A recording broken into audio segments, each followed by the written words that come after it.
Haleluya. Ku melupakan yang di belakangku. Ku serahkan diriku hanya padamu Tuhan. Dan ku berlari kepada tujuanku. Kau beriku hari yang baru, yang lama telah berlalu. Ku melupakan yang di belakangku. Ku serahkan diriku hanya padamu Tuhan. Dan ku berlari kepada tujuanku.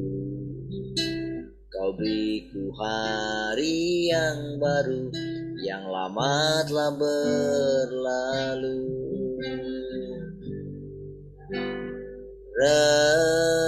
Rencanamu, oh Tuhan, indah bagiku, tak terbatas oleh pikiranku.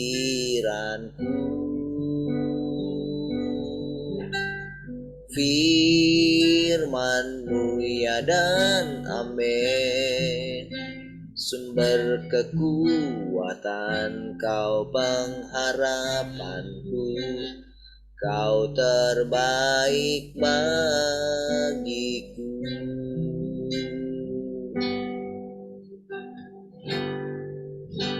Ku melupakan yang di belakangku. Ku serahkan diriku hanya padamu Tuhan. Dan ku berlari kepada tujuanku. Kau beriku hari yang baru, yang lama telah berlalu.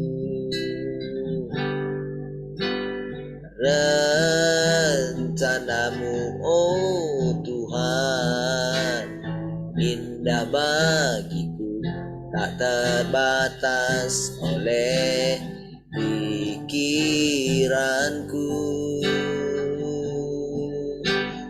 Firman-Mu ya dan amin, sumber kekuatan, pengharapanku, Kau terbaik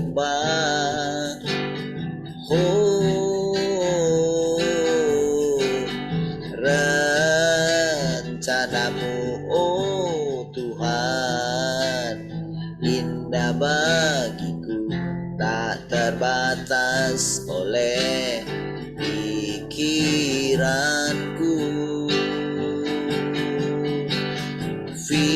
Firman-Mu ya dan amin, sumber kekuatan, Kau pengharapanku, Kau terbaik bagiku.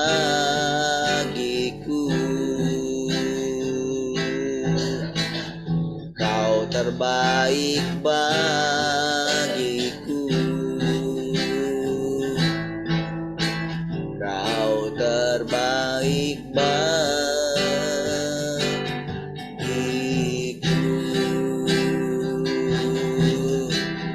Oh, Kau terbaik bagiku selamanya.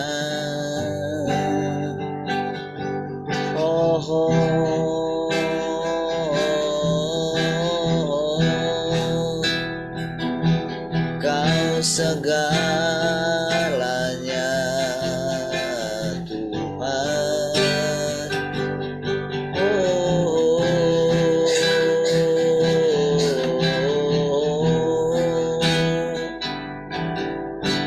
Kau terbaik bagiku.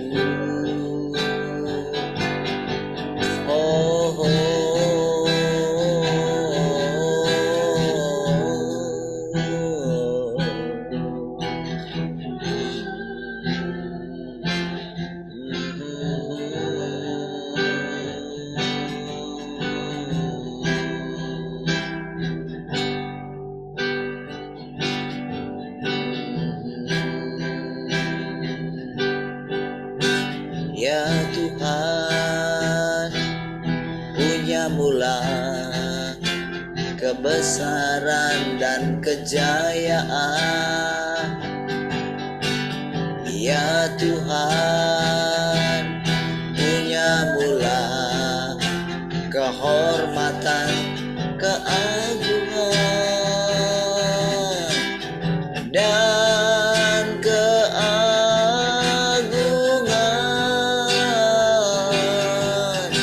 Segala yang di langit dan yang di bumi kepunyaanmu. Ya Tuhan, ya Tuhan, punya mula kebesaran dan keagungan. Ya Tuhan, punya mula kemasyuran dan keagungan.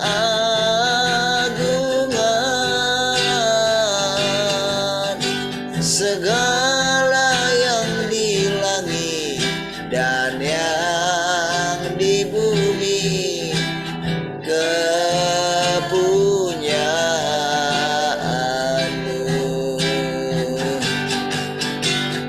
Hosana bagi Sang Raja, hosana di tempat yang maha tinggi. Hosana, hosana, hosana bagi Dia. Hosana bagi Sang Raja, hosana di tempat yang maha tinggi. Hosana, hosana, hosana bagi Dia.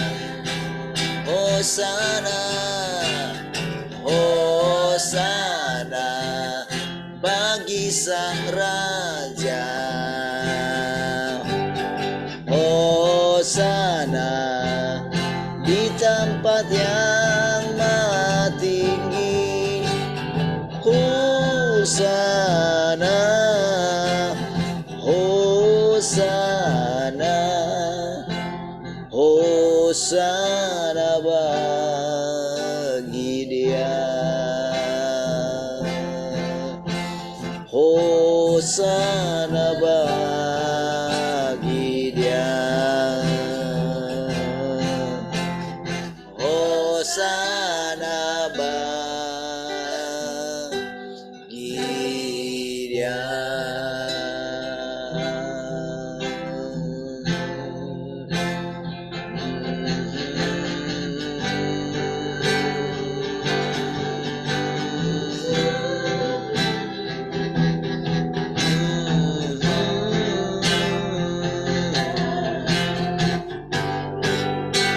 Hosana bagimu, oh,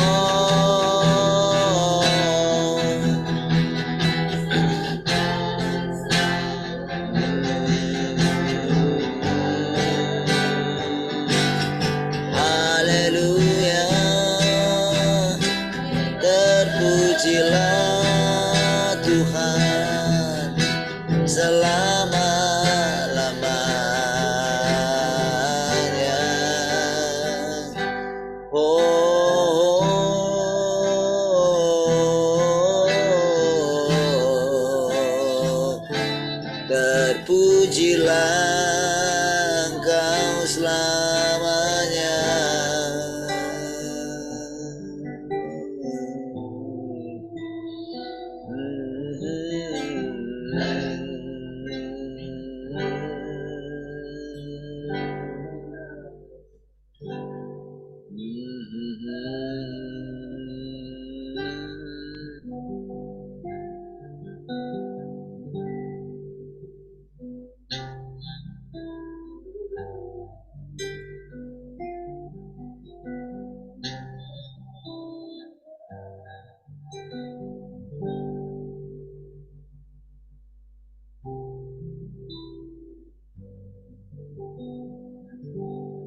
Selidiki aku, lihat hatiku, apakah ku sungguh mengasihimu, Yesus, Kau yang Maha Tahu dan menilai hidupku. Tak ada yang tersembunyi bagimu. Selidiki aku, lihat hatiku, apakah ku sungguh mengasihimu, Yesus, Kau yang Maha Tahu dan menilai hidupku. Tak ada yang tersembunyi bagimu. Telah kulihat kebaikanmu yang tak pernah habis di hidupku. Ku berjuang sampai akhirnya Kau dapati aku tetap setia. Telah kulihat kebaikanmu yang tak pernah habis di hidupku. Ku berjuang sampai akhirnya Kau dapati aku tetap setia. Telah kulihat kebaikanmu yang tak pernah habis di hidupku. Ku berjuang sampai akhirnya Kau dapati aku tetap setia. Kau dapati aku tetap setia. Kau dapati aku tetap setia.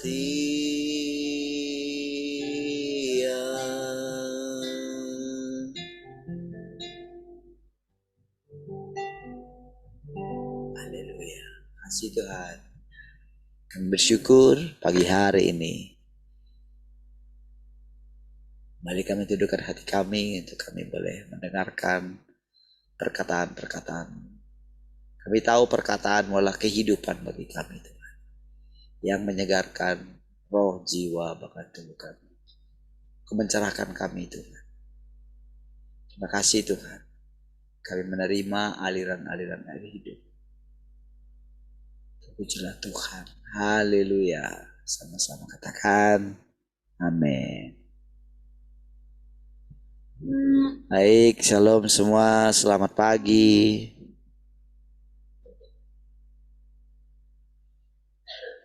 Selamat pagi semua. Halo. Shalom, selamat pagi semua.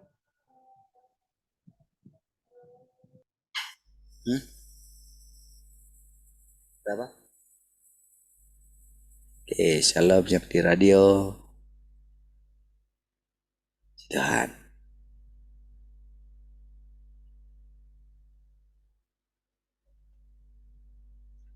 Shalom keluarga Glory, shalom Pak Dedi. Baik, puji Tuhan. Ya, share screen ya. Ada yang mau sharing?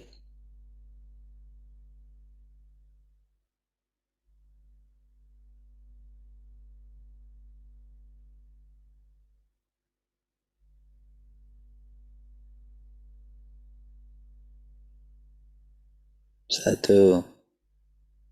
2, 3. Nggak ada ya. Baik, mari kita lanjutkan ya.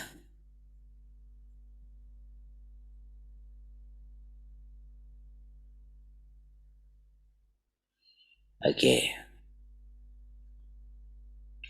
Bila Roh Kudus bekerja dalam diri manusia, keadaan mereka semakin lama semakin baik, dan kemanusiaan mereka semakin lama semakin normal. Dan meskipun sebagian kerjasama mereka mungkin bodoh, tetapi motivasi mereka benar. Ya. Jalan masuk mereka positif. Mereka tidak berusaha menimbulkan gangguan, dan dalam diri mereka tidak ada maksud jahat. Gitu ya. Pekerjaan Roh Kudus itu normal dan nyata. Roh Kudus bekerja dalam diri manusia menurut aturan kehidupan manusia yang normal. Dan dia mencerahkan dan membimbing manusia sesuai dengan pengejaran nyata manusia normal. Nah, saudara,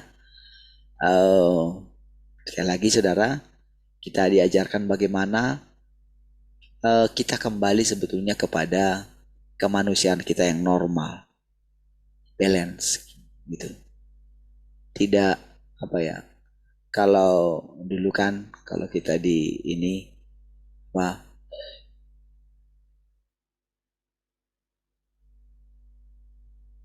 Kalau di apa ya? Di karismatik lah ceritanya gitu ya. Setelah kita mengenal apa namanya? Bahasa roh gitu ya. Pengurapan gitu. Jadi orang cenderung mengejar hal-hal yang adikodrati gitu. Sementara kalau kita lihat saudara, bagaimana Tuhan berbicara kepada Henok itu tidak diceritakan di sana hal-hal adikodrati. Dia tetap apa namanya? Dia tetap punya anak laki-laki dan perempuan gitu ya, normal. Tapi dicatat dalam Alkitab bahwa Henok telah bergaul dengan Allah gitu selama 300 tahun lagi katanya gitu. Dari umur 65 gitu. 300 tahun lagi dia bergaul. Jadi kemungkinan dari umur 65 itu dia mulai kayak buat perjanjian gitu. Tapi kata bergaul itu apa ya? Normal gitu. Karena setiap hari dia tidak menyembunyikan diri dari manusia juga. Nah, jadi dari firman Tuhan ini saudara kita dibawa kembali gitu. Makanya dalam kehidupan kita yang nyata gitu. Ya. Jadi anak-anak kita juga mereka bisa apa ya? Dibimbing gitu ya. Dibimbing dengan kehadiran dengan nyatanya Roh Kudus di dalam mereka gitu. Ya. Roh Kudus itu ya artinya kalau dulu kan kita itu kalau misalnya berbicara mengenai Roh Kudus gitu ya, kan identik dengan misalnya berbahasa roh gitu. Itu kan ketika seperti itu, apalagi kalau kita dulu misalnya kayak latihan bahasa roh gitu kan dulu misalnya, atau kita praktekkan, kita kan diajar gitu untuk membangun roh katanya gitu ya. Itu kan cenderung pikiran kita kan memang tidak ikut gitu. Bahkan kita berusaha mematikan pikiran kita gitu. Karena ya kayak gitulah kita diajar gitu. Tapi kan setelah sekian waktu gitu kita melihat apa sih yang sudah terjadi gitu. Lalu orang mengembangkan lagi misalnya karunia-karunia yang lain gitu, bernubuatkah atau apakah gitu. itu kan cenderungnya ke apa ya? Cenderungnya ke menaikkan ego seseorang gitu. Cenderungnya ke situ, saudara. Ya, jadi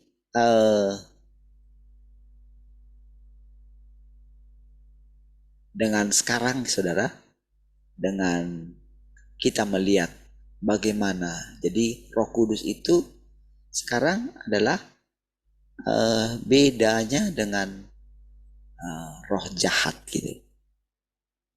Jadi kalau dulu kan roh jahat pikiran kita yang jahat-jahat aja gitu. Padahal bedanya Roh Kudus dengan roh jahat itu, eh, Roh Kudus itu dia itu adalah roh Allah itu sendiri. Terus di dalamnya itu tidak ada kemunafikan gitu. Roh Kudus itu suci gitu. Mana ya bilangnya lagi ya? Tidak ada kejahatan di dalam dia. Jadi itulah yang bedakan gitu. Tidak ada pemaksaan di dalam dia. Dia cenderung lembut gitu. Dia cenderung sabar gitu ya. Jadi kalau dikatakan tanda Roh Kudus bekerja gitu kan. Dikatakan orang itu akan menjadi semakin normal. Emosinya juga normal gitu ya. Coba kita perhatikan lagi ya. Bila Roh Kudus bekerja dalam diri manusia, dia membimbing dan mencerahkan mereka sesuai dengan kebutuhan manusia normal. Dia membekali mereka sesuai dengan kebutuhan-kebutuhan mereka. Dan dia secara positif membimbing dan mencerahkan mereka berdasarkan apa yang kurang dalam diri mereka. Dan sesuai dengan kelemahan-kelemahan mereka. Gitu. Tapi tetap harus ada, kalau di waktu yang lampau kan, kita kan sudah belajar, sudah mendengarkan firman Tuhan. Mesti jangan lupa gitu. Harus ada kerjasama daripada orang tersebut gitu. Kalau orang itu tidak lapar dan haus, tidak mencari bimbingan Roh Kudus benar-benar gitu ya. Kalau orang itu uh, tidak memenuhi syarat untuk Roh Kudus bekerja, ya nggak bisa semua ini gitu.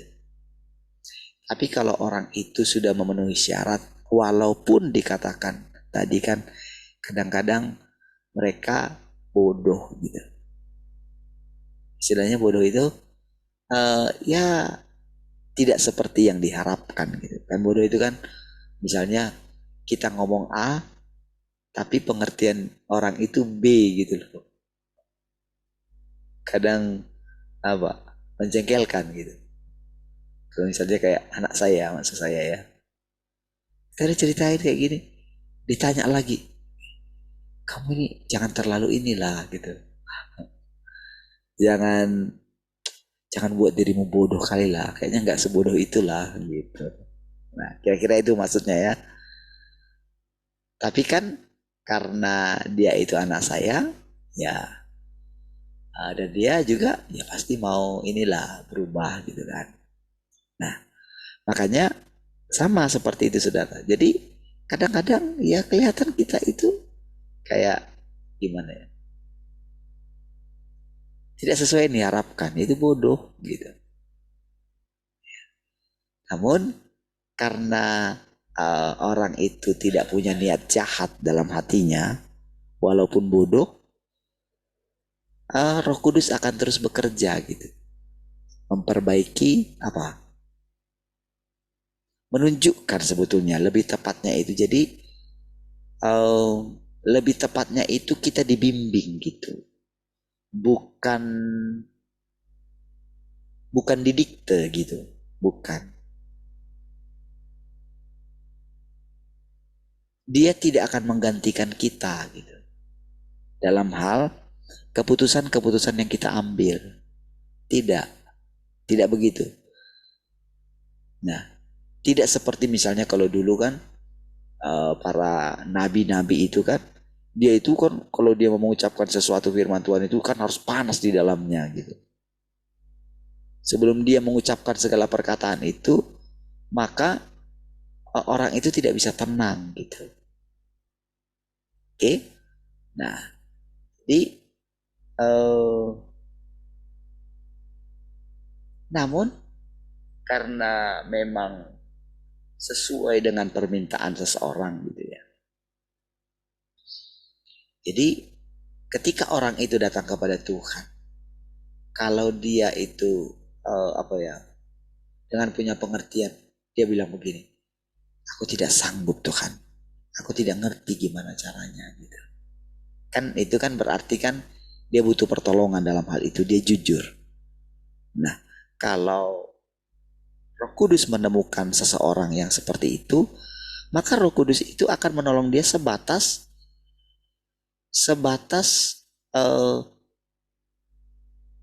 sebatas yang dia butuhkan gitu. Intinya, Roh Kudus itu tidak akan mengambil alih setiap keputusan yang diambil oleh manusia. Makanya dia katakan dia akan membimbing dalam apa? Membimbing manusia sesuai dengan pengejaran nyata manusia normal. Jadi dia kayak mengikuti ritmenya kita gitu. Dia nggak bisa misalnya uh, tiba-tiba misalnya kita lagi apa gitu, tiba-tiba dia uh, mengatakan lakukan ini gitu. Nggak normal gitu. Makanya dia dari semua firman Tuhan ini, saudara, dia itu kayak mengingatkan kita saja gitu. Makanya dia mengatakan kepada kita itu, kita mesti duduk di kaki Tuhan dalam ketenangan. Kita mesti mencapai ketenangan. Lalu diajarilah kita. Kenapa kamu nggak bisa tenang? Oh, karena kamu punya masalah ini kan. Bagaimana caranya kamu bisa menyelesaikan masalah itu? Selama ini kan pikiran manusia itu kan pokoknya kalau tidak ada masalah enaklah gitu. Tapi cobalah lihatlah hidup. Coba belajar sedikit dari pengalaman hidupmu. Ketika kamu tidak ada masalah, kira-kira apa yang kamu lakukan? Apakah kamu ingat Tuhan?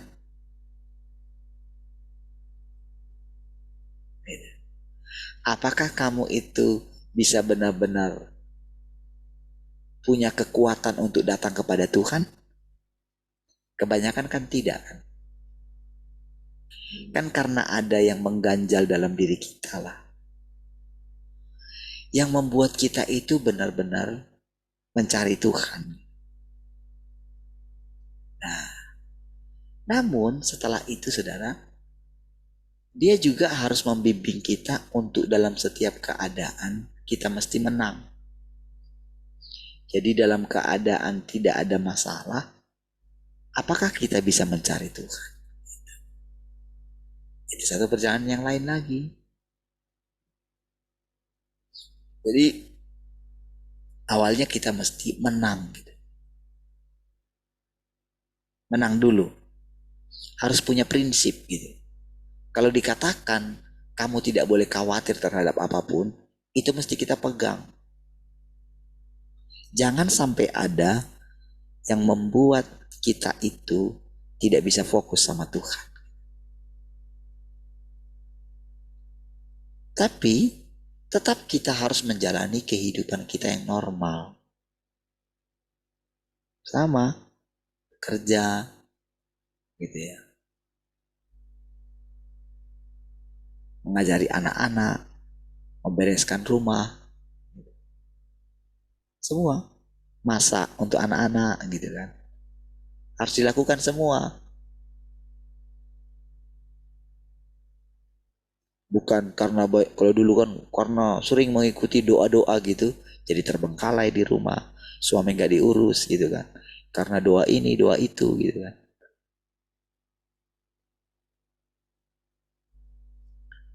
Nah, makanya saudara, kita ketika uh, 4:30 gitu ya, makanya kita paskan jam 6. Makanya kita awal-awal kan kita mesti sudah siapkan semua malamnya gitu kan.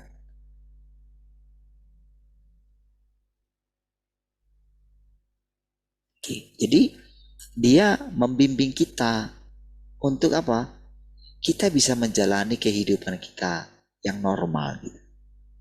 Terus kehidupan manusia yang normal itu saudara, ini saudara, dia tidak dibebani terlalu berat. Pada akhirnya saudara nanti orang akan saling melayani.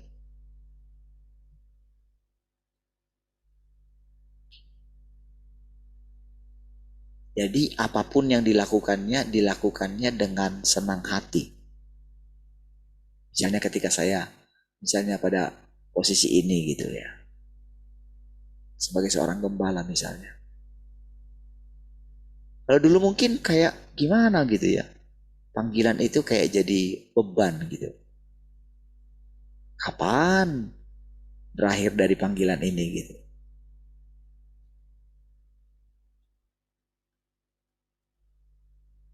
Pengen juga menjalani ya kehidupan ya biasalah gitu. Hanya karena kita diberikan anugerah untuk itu jadi lakukan secara normal gitu. Biasa gitu. Nah, jadi lihat saudara bagaimana Roh Kudus itu membimbing dan mencerahkan. Jadi harus ingat di situ ya, kita mesti keluar dari hal-hal yang apa ya? Hal-hal yang adikodrati gitu. Jadi makanya roh jahat itu bukan lagi sekedar apa namanya ya, roh-roh yang gentayangan gitu. Roh orang mati gitu, apa gitu. Jadi begitu pikiran kita ini berubah saudara ya. Karena apa yang kita dengar.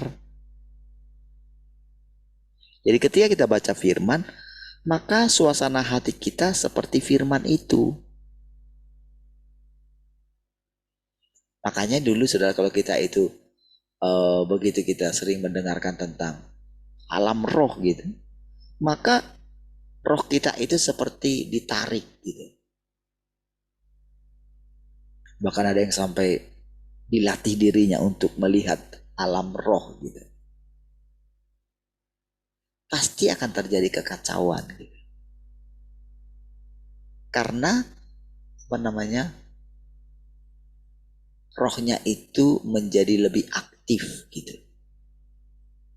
Kan kalau rohnya itu aktif berarti akan terganggu dengan roh yang lain karena dia sedang masuk ke dunia yang lain. Itu yang membuat banyak kekacauan terjadi. Ya. Nah, jadi ketika sekarang kita diajarin Roh Kudus itu begini. Ini firman yang baru. Memang dulu ketika terjadi pencurahan Roh Kudus, memang ada peristiwa itu. Jadi jangan diulang-ulang peristiwa itu.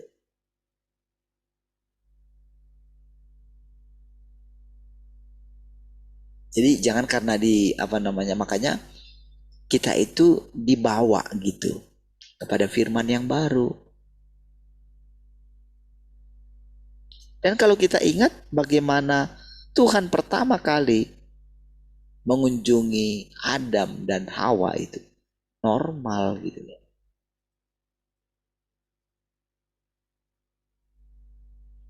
terjadi percakapan yang normal gitu loh. Mereka biasa gitu. Apalagi mereka belum pakai pakaian. Jadi pada waktu itu mereka tidak ada apa ya? Tidak ada gap sama sekali dengan Allah itu. Pikiran mereka belum rusak gitu. Jadi antara mereka dengan Tuhan itu ya normal gitu. Tidak ada superioritasnya Tuhan gitu. Tidak ada. Jadi mereka normal gitu, biasa. Karena kan mereka diciptakan menurut gambar dan rupa Allah gitu.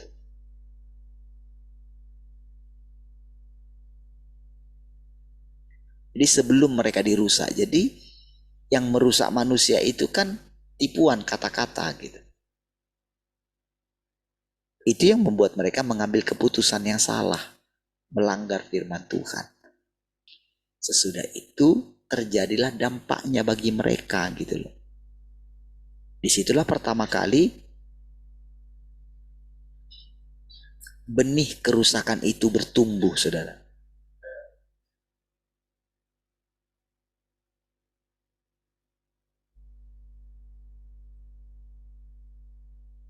Ya, lihat. Dia secara positif membimbing dan mencerahkan mereka berdasarkan apa yang kurang dalam diri mereka dan sesuai dengan kelemahan-kelemahan mereka. Pekerjaan Roh Kudus bertujuan untuk mencerahkan dan membimbing manusia dalam kehidupan nyata. Hanya bila mana mereka mengalami firman Tuhan dalam kehidupan aktual atau nyata ya, barulah mereka dapat melihat pekerjaan Roh Kudus. Jadi pada saat kita mulai melihat gitu, dalam pengalaman nyata kita, barulah kita bisa melihat apa arti pekerjaan Roh Kudus itu. Jadi sesudah kita itu ada di hadirat Tuhan gitu, sesudah kita mendengarkan firman Tuhan, perhatikanlah gitu. Adakah dia menolong dalam ketika kita bergaul sehari-hari gitu? Adakah kita melihat bimbingannya dia? Makanya kenapa saya bisa bicara seperti itu, seperti ini setiap hari gitu kan? Itu kan karena melihat bagaimana saya bisa merasakan bagaimana di dalam pikiran saya. Di dalam pikiran saya itu dia kayak apa ya? Jadi pertama-tama sebelum kita bicara itu kan di dalam pikiran kita ini kan ada yang harus kita bicarakan. Kalau saya mau bicara kepada saudara, kan pasti ada dulu dalam pikiran saya. Tapi bagaimana setiap hari pikiran saya ini dipenuhi dengan hikmatnya Tuhan? Pertama-tama kan sudah lolos dari hal-hal yang saya sudah harus menang dari hal-hal segala kekhawatiran saya gitu. Harus menang dulu gitu. Saya harus bisa menenangkan hati saya dulu. Lalu saya mesti percaya Roh Kudus ada di dalam saya. Saya mesti percaya. Jadi bagaimana caranya kita melihat Tuhan yang sudah datang kedua kali itu? Bagaimana? Coba saudara perhatikan. Bukankah karena saya percaya? Pertama-tama saya percaya dulu kalau Tuhan itu sudah datang.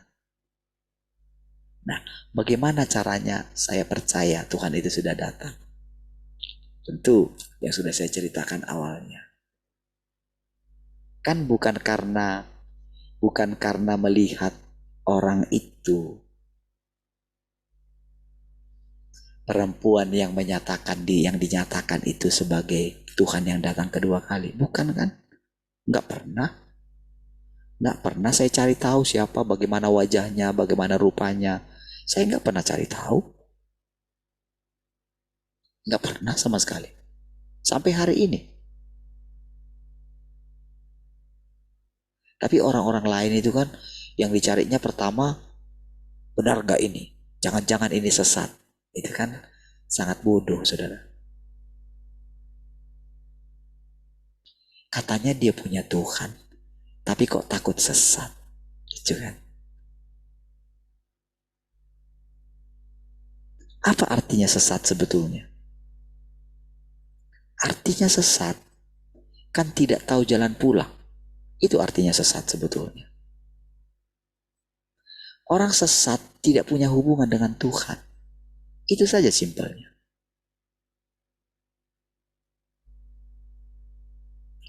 Kalau kita dengar Tuhan sudah datang kedua kali, bukankah itu firman, saudara? Bukankah kita dulu percaya kalau Tuhan sudah pernah datang ke bumi ini, Tuhan yang di sorga itu? Bukankah itu karena kita percaya kepada apa yang diajarkan kepada kita berulang-ulang? Bukankah karena orang tua kita dulu percaya? Bukankah karena kita dengar terus di dalam gereja bahwa Tuhan Allah itu sendiri telah menjadi manusia dan dia mati di kayu salib menebus dosa-dosa kita? Bukankah itu kepercayaan? Ya kan? Dan itu kan peristiwa itu 2000 tahun yang lalu. Untuk kita percaya kepada Tuhan Yesus, bukankah itu anugerah?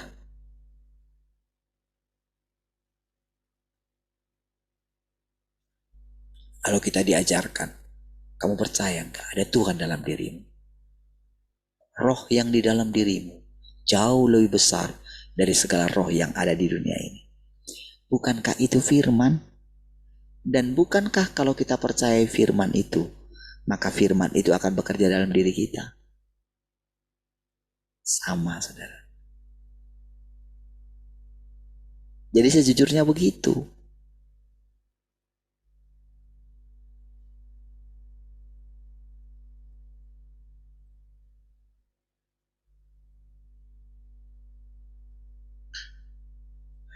Mati habis baterai. Bocas.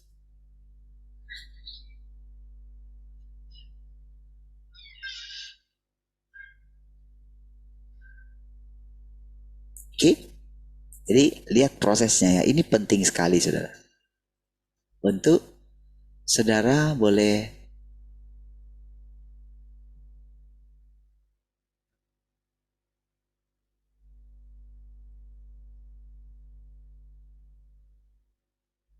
oke. Perhatikan.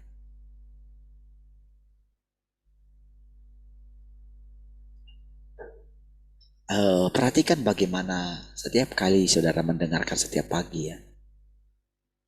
Sebetulnya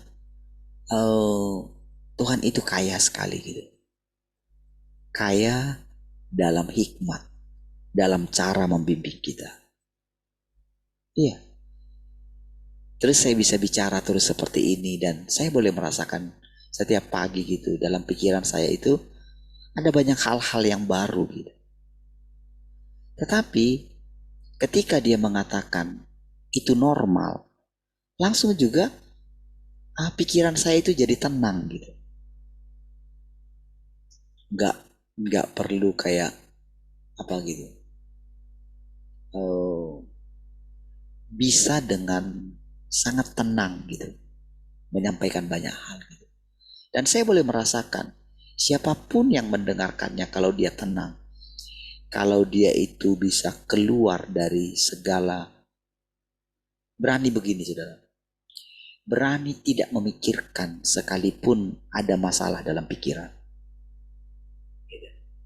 Kan masalah itu banyak kan, kelemahan kita lah, kan seperti dikatakan tadi, apa namanya, bisa dia mengatasi, apa dia membimbing kita, mencerahkan kita dalam segala kelemahan-kelemahan kita.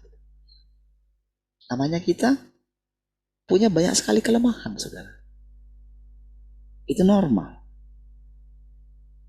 Tetapi ketika dia membawa kita gitu, ketika dalam setiap pertemuan pagi ini gitu, jadi kita itu bisa gini, sudah tenangkan hatimu. Pusatkan perhatian. Bila seseorang itu benar-benar merindukan Tuhan, apapun dia bisa terobos. Apa saja. Bahkan ketika ribut sekali. Saya ingat ada seorang ibu yang punya banyak sekali anak gitu ya. Pernah ada baca kisahnya itu. Tentang bagaimana dia bisa sebagai seorang ibu rumah tangga yang anaknya banyak hiruk pikuk. Tapi dia bisa dengan tenang berdoa. Jadi diambil kain itu dia tutupi. Jadi anaknya lari-lari gitu. Ambil kain itu dia tutupin aja gitu. Dia tidak pusing dengan anak-anaknya yang wah ribut sekali gitu. Dia bisa dengan tenang berdoa. Gitu. Sama saudara. Jadi si jahat itu saudara. Jadi kita kan sekarang belajar perbedaan antara apa itu pekerjaan roh jahat, apa itu pekerjaan Roh Kudus gitu. Sangat sederhana, pekerjaan Roh Kudus itu membuat kita tenang. Bisa tenang.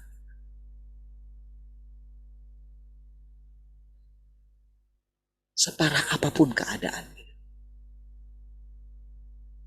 Kita bisa dengan tenang.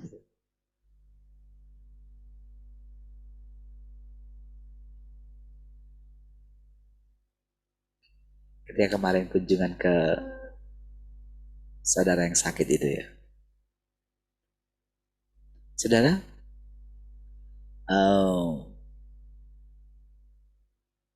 akhirnya kan saya dengan ini yang datang gitu ya, pertama gitu. Dengan Pak Michel ya.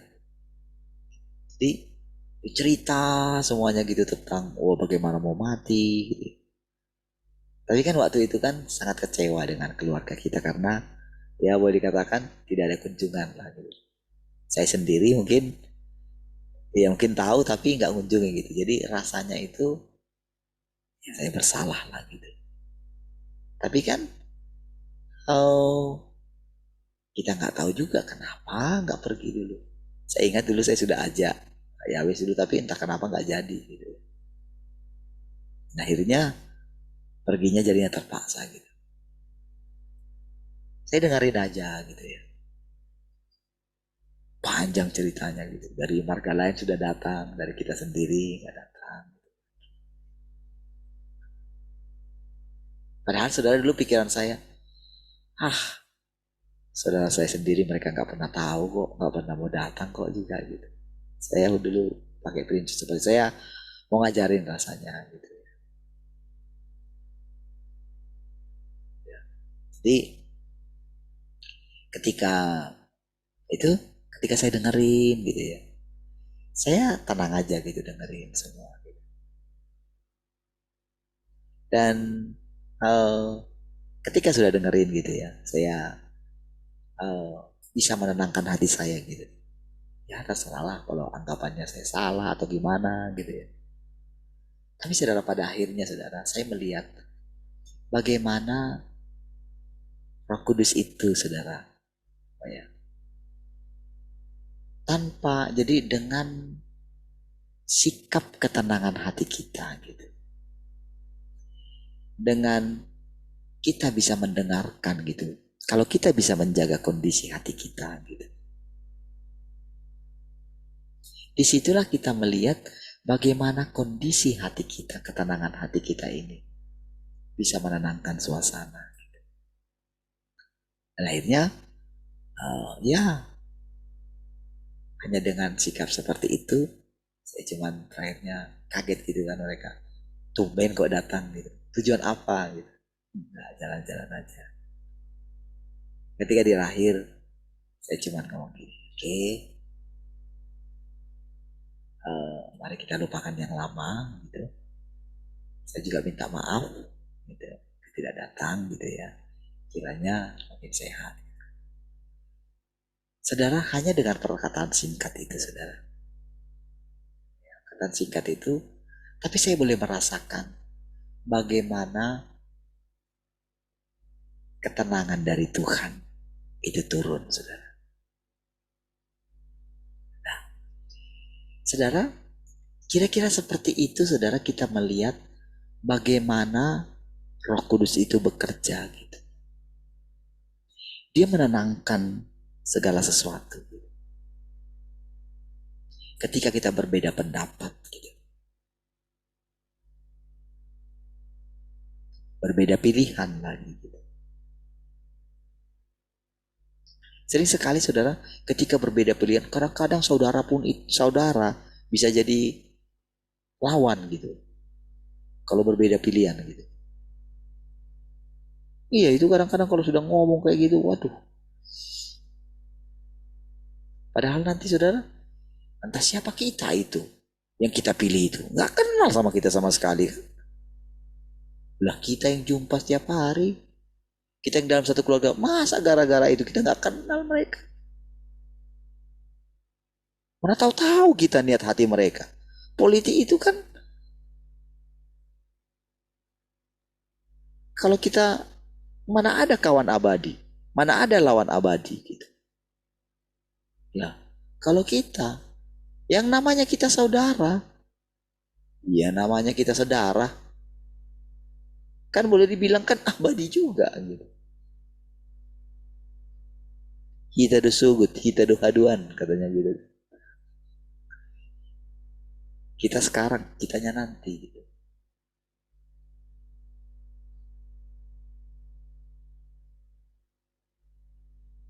Nah, jadi saudara, Roh Kudus itu menenangkan gitu.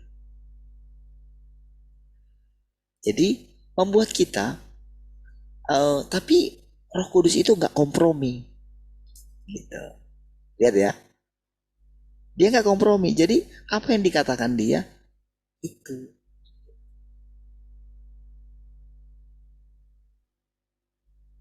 Jadi ketika ada sesuatu yang tidak pas itu, maka seseorang yang mengikuti bimbingan Roh Kudus, dia harus pertahankan itu gitu. Kebenaran. Jadi kalau ada sesuatu yang tidak benar, yang melanggar peraturan, itu nggak bisa ditolerir. Nggak bisa.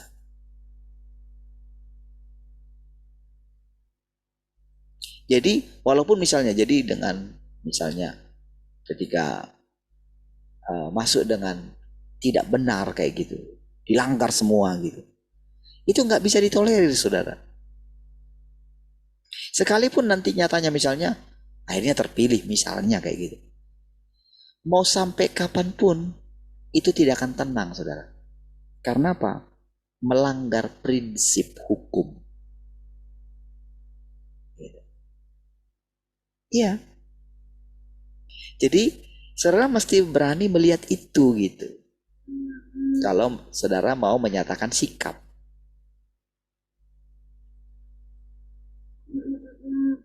Iya.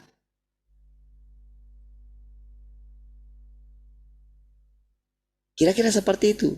Jadi misalnya, kalau dasar saudara milih itu karena iming-iming apa, jangan gitu. Hidup kita tidak dipelihara oleh negara ini. Karena kita bukan warga dunia ini. Kita ini dari atas.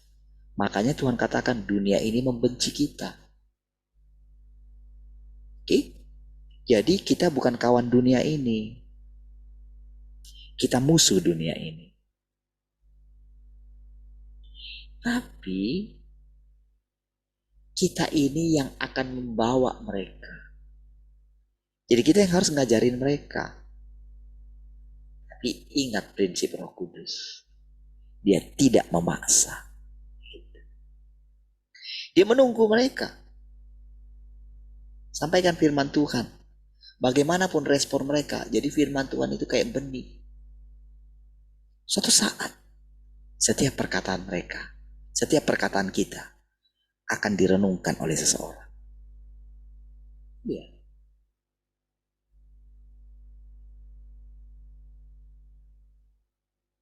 Setiap pertemuan kita dengan siapapun, kalau kita itu bersama dengan Roh Kudus, kita itu akan dikenang orang. Yang dikenang adalah, yang dilihat adalah bagaimana perjalanan hidup kita. Kalau kita terus bisa menjaga hidup kita itu murni, setiap orang akan datang ke sungai yang murni. Sungai yang murni sangat dirindukan. Makanya saudara, kita dilatih dalam segala penderitaan kita tetap kuat. Dalam segala perselisihan kita boleh menjaga hati kita tidak menyimpan kebencian. Itu pekerjaan Roh Kudus yang menenangkan hati kita. Jadi kalau dikatakan ke sorga itu tidak bisa masuk orang-orang munafik, orang-orang penakut, tahu nggak artinya gimana? Jangan bayangkan begini, oh sorga itu kayak ada apa ya? Kayak ada pintu gerbang, ada penjaganya gitu.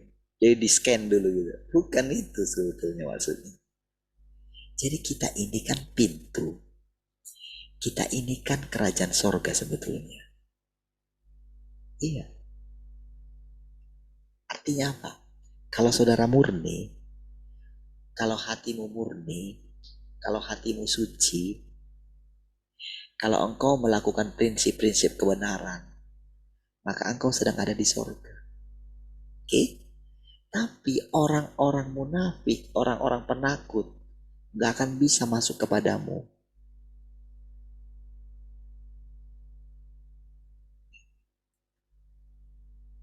Orang-orang gelisah, orang-orang khawatir yang takut akan masa depannya, gak bisa bergabung dengan saudara. Iya, gak bisa. Makanya kenapa saudara sering mendengarkan, misalnya ketika saya ngajarin saudara gitu, kenapa saya kadang kalau sudah hal yang misalnya menyinggung, misalnya kalau lemah dalam hal iman gitu ya, kenapa kadang-kadang saya mesti ngomong tegas gitu? Kenapa? Nggak bisa. Orang yang apa ya, orang yang tidak mau percaya kepada pemeliharaan Tuhan itu nggak boleh ada di sini gitu. Maksudnya tidak boleh ada dalam kerajaan. Hanya orang-orang yang menang bisa masuk. Nanti gitu ya. Boleh tangkap prinsipnya. Nanti saudara akan merasakan satu ketenangan yang luar biasa. Itulah yang membuat saudara bisa menatap masa depan. Itulah yang membuat saudara bisa punya pikiran engkau hidup selama-lamanya. Iya.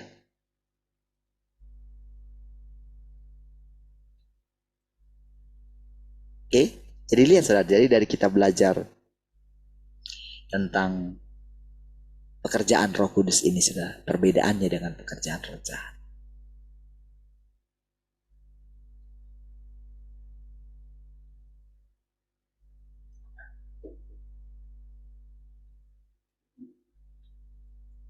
Dalam keadaan seperti itu, bila mereka makan dan minum firman Tuhan, mereka memiliki iman.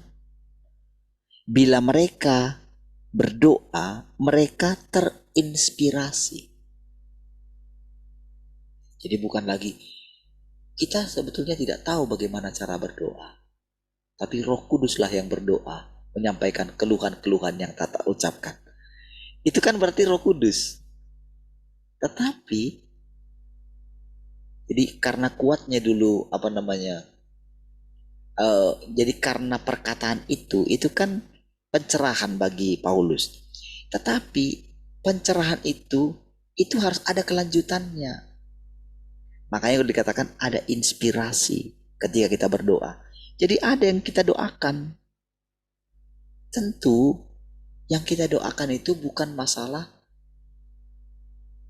masalah terjadi mujizat gitu, bukan.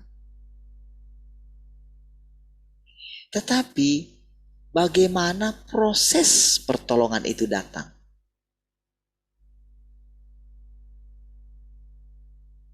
Jadi saya selalu perhatikan, saudara. Jadi ada hal-hal, saudara, yang saya perhatikan. Bagaimana sesuatu terjadi. Bagaimana saya ditolong dari segala kebutuhan-kebutuhan saya gitu. Kebutuhan-kebutuhan kami gitu. Kebutuhan-kebutuhan gereja ini gitu. Bagaimana caranya kita itu hidup dalam pemeliharaan Tuhan. Jadi ada yang diajar di dalam sini. Ada yang sedang dikerjakan dalam diri saya. Yang saya harus terus cari. Jadi ketika sudah terbangun di sini, ini di alam roh sebetulnya di sini. Dalam hati kita itu sebetulnya di alam roh. Diterjemahkan lewat pikiran akal kita. Itu makanya dikatakan ketika berdoa ada inspirasi. Ada terinspirasi.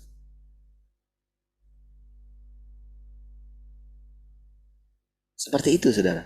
Jadi kalau kita memiliki ketenangan, maka ada hal-hal yang tiba-tiba saja, saudara. Jadi ketika kemarin, misalnya, tadinya kan ketika mendengarkan firman, satu-satu akan meninggalkan gereja katanya gitu kan. Rasanya gimana ya kalau terjadi itu kan? Saya awalnya itu, saudara, waduh, firman ini gimana kalau terjadi? Ada rasa gentar gitu.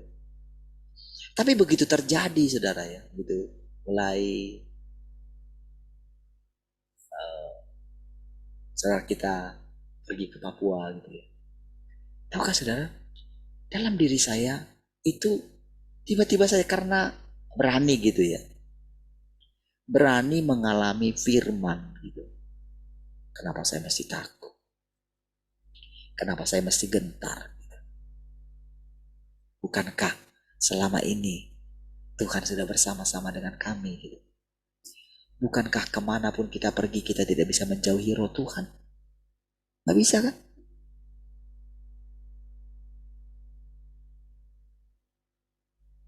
Nah, dengar lagi ini sudah bulat tekadnya gitu kan. Tahukah dalam diri saya, itu tiba-tiba saya tenang aja gitu.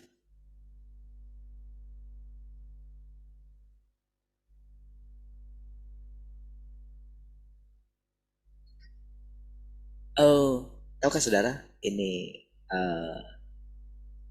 gereja Tuhan yang Maha Kuasa ini banyak di Australia, saudara.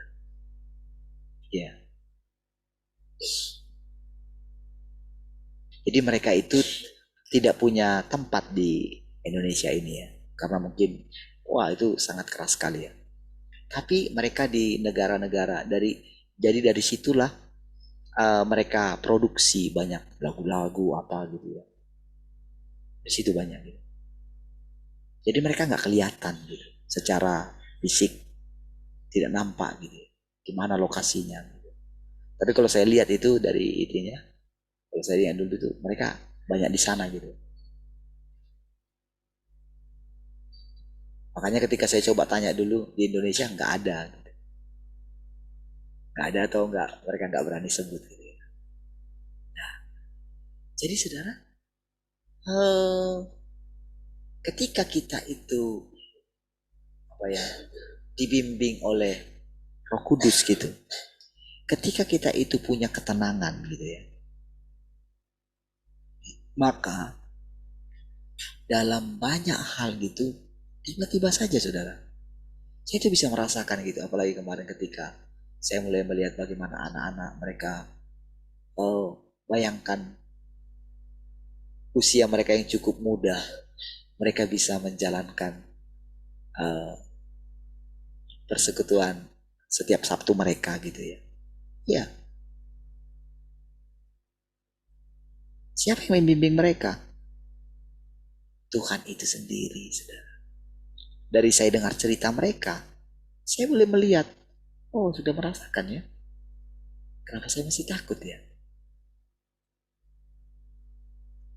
Tinggal tergantung bagaimana nantinya mereka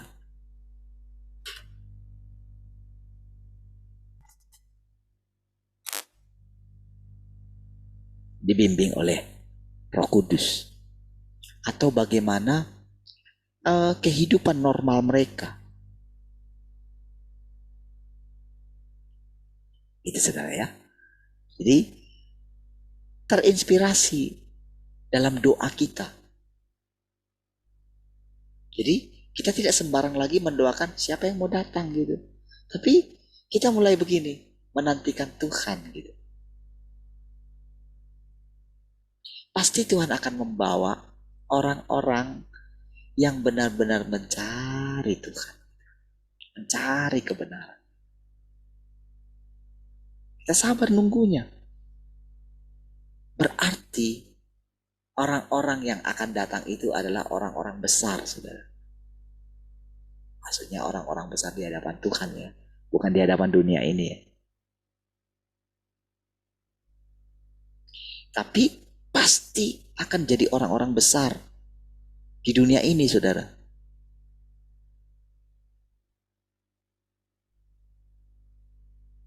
Makanya walaupun misalnya anak kita lihat sekarang seperti apa, tapi bagaimana nanti mereka dijadikan menjadi orang-orang penting di bangsa ini. Mereka seperti Daniel, Sadrak, Mesak, Abednego gitu, yang menjaga prinsip-prinsip takut akan Tuhan. Kalau dengar ceritanya Brian gitu ya, gimana ada temannya yang di skors gitu, ada yang 1 minggu dari hari Senin ini katanya. Terus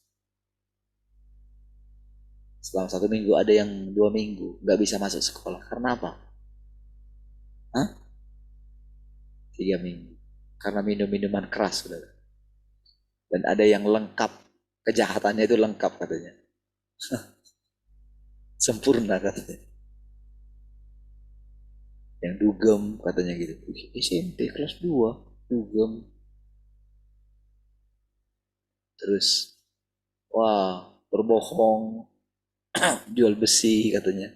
Masukin pasir di besinya katanya. Berani, kayak gitu. Iya. Yang orangnya itu nggak tahu ya.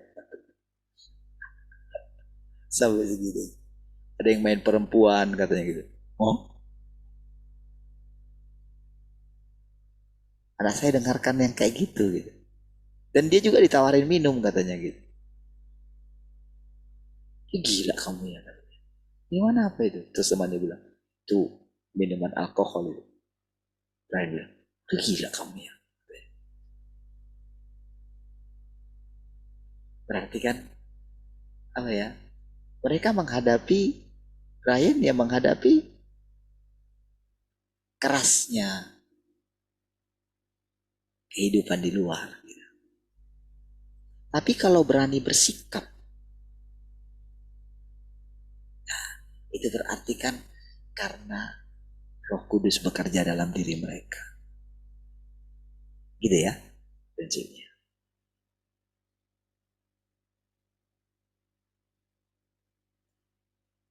Dan bila menghadapi sesuatu, mereka tidak pasif. Dan ketika sesuatu terjadi, mereka mampu mengambil hikmah yang Tuhan ingin mereka petik dari hal-hal tersebut. Nah, gitu, ketika apa saja terjadi gitu. Oh, begini ya. Ya sudah. Apa dia? Tidak ini sudah, tidak kaku gitu loh. Tidak harus begini. Harus begitu. Kalau kita dulu kan, setiap orang yang keluar dari sini terkutuk katanya. Waduh. Ngeri sekali sudah dulu. Jadilah rasanya kayak terkutuk lah hidup ini saudara. Tapi saudara, karena Tuhan yang membimbing saudara, kutuk jadi berkat. Makanya saudara dengar keadaan itu, makanya kalau saudara dengar kemarin saya lantang itu bicara saudara, kita sedang melepaskan firman saudara. Nggak ada unsur ngapain, kita nggak ada unsur benci atau berontak ngapain. Tuhan kita Tuhan kok, bukan manusia Tuhan kita. Bukan Bapak rohani kita Tuhan. Bukan. Kita menghormati sebagai orang tua. Tapi dalam hal mengasihi Tuhan, kita mesti bisa membenci orang tua kita. Iya. Karena tidak sesuai dengan kebenaran. Atau kalau menjaga kita untuk tidak bergantung sama Tuhan, kita mesti bisa meninggalkan orang tua. Kan itu kan prinsip saya. Adakah prinsip saya kayak yang lain gitu? Wah, supaya mereka bisa menggembalakan dengan bebas gitu. Gak ada penggembalaan saya. Gak ada kan. Justru saya cepat ditendang keluar kan. Tapi apakah saya mati? Apakah pelayanan saya berhenti? Tidak. Dalam hati kadang, ayo kita ada. Dalam hal pengenalan akan Tuhan gitu. Ya. Sekarang mari kita tantang. Kalau kamu meninggalkan semua itu, kamu berani nggak? Kamu berani nggak jadi orang biasa? Nah, gitu kan. Kamu berani nggak jadi jemaat biasa? Itu aja. Dan kamu tetap nggak hidup dalam imanmu? Nah, dari situ saudara ya, kita melihat. Jadi bisa mengambil hikmah yang Tuhan ingin mereka petik dari hal-hal tersebut. Mereka tidak pasif atau lemah. Dan walaupun mereka mengalami kesulitan-kesulitan nyata, mereka bersedia menaati semua pengaturan Tuhan. Oke. Ya, itu nanti malam kita lanjutin lagi ya. Bagaimana pekerjaan Roh Kudus yang mencerahkan, membimbing kita, menuntun kita. Apa saja yang kita alami. Bagaimana dia menjadikan kita menjadi tangguh, kuat. Kita berdoa. Makasih Tuhan, kami bersyukur pagi hari ini. Terpujilah Tuhan selama-lamanya. Terus membawa kami dari perjalanan yang satu kepada perjalanan berikutnya. Kami melihat bagaimana Tuhan membimbing dan mencerahkan kami. Terpujilah Tuhan. Haleluya. Sama-sama katakan. Amin. Baik, puji Tuhan. Dan berkati semua.